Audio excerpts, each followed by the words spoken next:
Assalamualaikum warahmatullahi wabarakatuh. Perkenalkan kami dari kelompok 1. Di sini kami akan mempresentasikan hasil diskusi kami, yaitu terkait dengan kasus-kasus budaya organisasi di dunia. Next.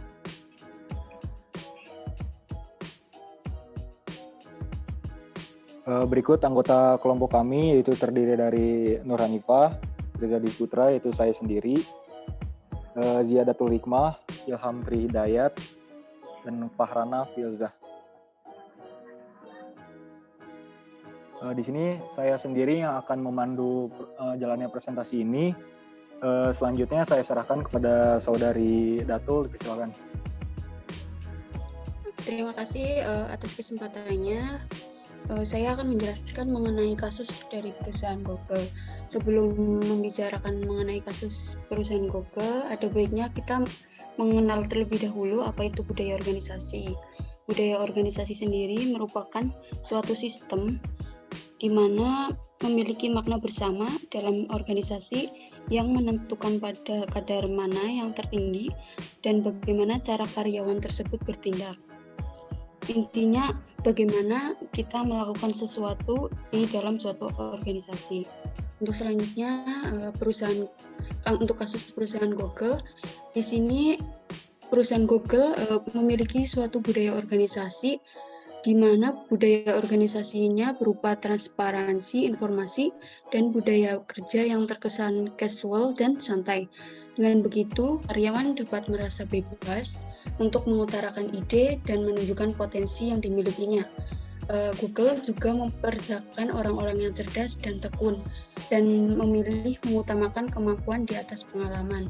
Seperti yang kita ketahui, Google itu suatu perusahaan di mana di dalamnya itu menyajikan berbagai macam informasi dan mengutarakan berbagai macam ide dan berbagai macam hal-hal yang terkait dengan informasi dan kerja yang emang terkesan santai seperti itu. Untuk selanjutnya saya serahkan kembali ke moderator. Terima kasih pada saudari Datu. Selanjutnya saya akan menjelaskan terkait dengan kasus budaya organisasi di perusahaan Lion Air. Budaya organisasi yang terdapat di perusahaan ini yaitu lebih mengutamakan keselamatan dengan menekan biaya yang murah. Nah, perusahaan maskapai penerbangan Lion Air ini memiliki reputasi budaya organisasi yang cukup baik. Hal tersebut dapat dilihat dari pimpinan perusahaannya yang sering melakukan pertemuan informal dengan para karyawan untuk mendiskusikan ide-ide yang dapat meningkatkan pengembangan perusahaan dengan budaya transportasi dan memberikan kebebasan pada karyawannya dalam berpendapat, dapat memudahkan kultur positif terbentuk antara karyawan dan perusahaan. Selanjutnya, saya serahkan pada Farana. Silakan. Ya, terima kasih kepada Reza. Di sini saya Fahrana akan menjelaskan mengenai budaya organisasi, lebih tepatnya di negara Jepang. Bagi orang Jepang, bunuh diri atau bisa dikatakan sebagai hal yang lumrah, bahkan dianggap sebagai cara terhormat untuk mengakhiri hidup. Bunuh diri ini banyak dilakukan, tidak hanya oleh orang yang putus asa, tetapi juga bisa dibilang merupakan sebuah tradisi di Jepang. Bahkan pada tahun 2003, Jepang mencetak rekor angka bunuh diri tertinggi sepanjang sejarah, yaitu sebanyak 34.427 orang bunuh diri pada tahun tersebut, atau setara dengan 100 orang bunuh diri setiap harinya. Hal ini membuat Kayoko Ueno, seorang fisiolog dari Universitas of Tokushima di Jepang, menyebut Jepang sebagai Nation of Suicide.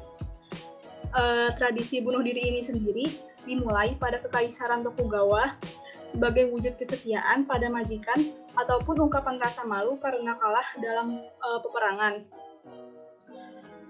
Pada orang Jepang di era saat ini, bunuh diri dianggap sebagai rasa bertanggung jawab kepada perusahaan atau suatu organisasi maupun akibat rasa malu jika namanya tercoreng. Karoshi atau budaya bekerja selama berjam-jam di Jepang telah meningkatkan angka bunuh diri, yaitu kematian akibat terlalu banyak bekerja. Hal ini juga dapat disebabkan karena tekanan hidup dan tekanan kerja di Jepang yang bisa dibilang cukup tinggi. Bagi jutaan karyawan di Jepang berada di rumah tepat pada waktu untuk santap makan malam dapat mengundang tuduhan seperti dianggap tidak setia terhadap perusahaan, sehingga banyak terjadi kasus bunuh diri di mana setelah 105 jam bekerja, banyak pekerja Jepang yang meninggal karena kelelahan, bahkan memicu angka stres yang dapat menyebabkan bunuh diri itu sendiri. Selanjutnya, saya serahkan kepada rekan saya Ilham. Ya, terima kasih Saudari Farhana.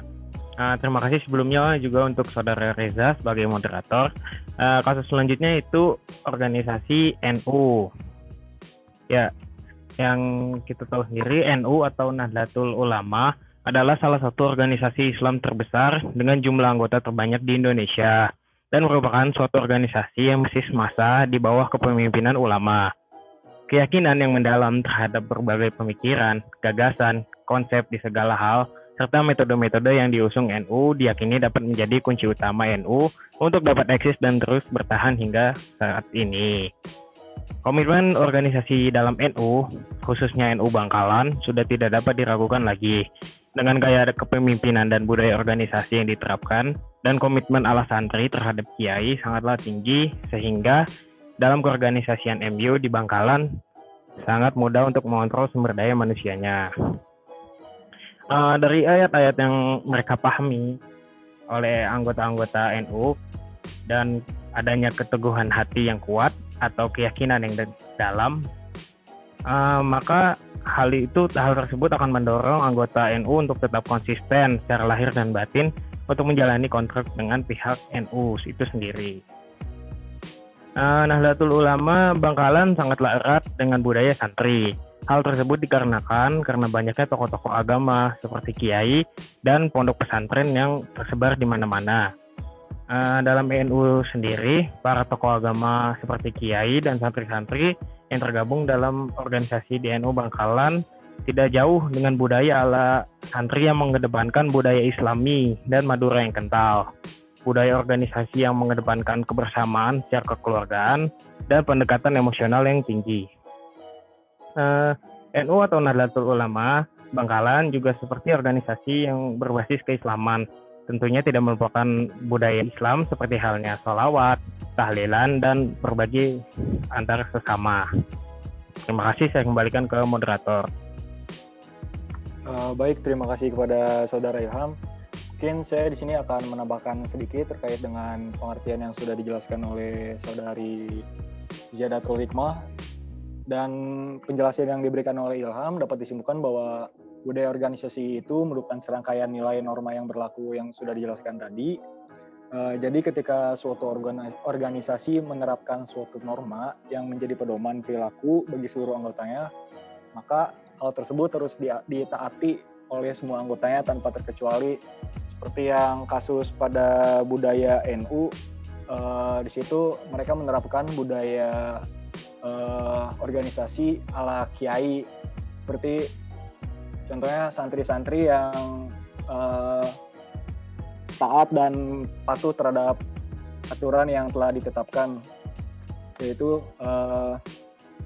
yang berbasis Islami. Next. Selanjutnya akan dijelaskan oleh Saudari Nur Hanifah. Silakan. Oke, baik. Terima kasih atas kesempatannya. Di sini saya akan melanjutkan penjelasan mengenai salah satu contoh dari budaya organisasi, yakni di negara Amerika.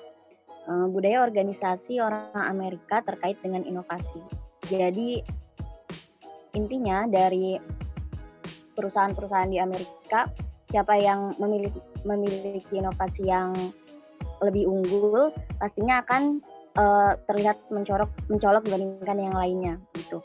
Jadi poin inovasi menjadi nilai yang penting dalam budaya organisasi di Amerika Serikat. Dan mereka yang menciptakan berbagai inovasi dalam meningkatkan kemajuan perusahaan mereka pastinya akan lebih diperhatikan daripada yang lainnya. orang Amerika juga menganut budaya organisasi kapitalisme, yaitu maknanya adalah memupuk kekayaan sendiri, dan juga menganut prinsip kepemimpinan dan budaya feodal yang mengutamakan perbedaan harkat dan martabat antara petinggi dan bawahan, atasan dan juga karyawan.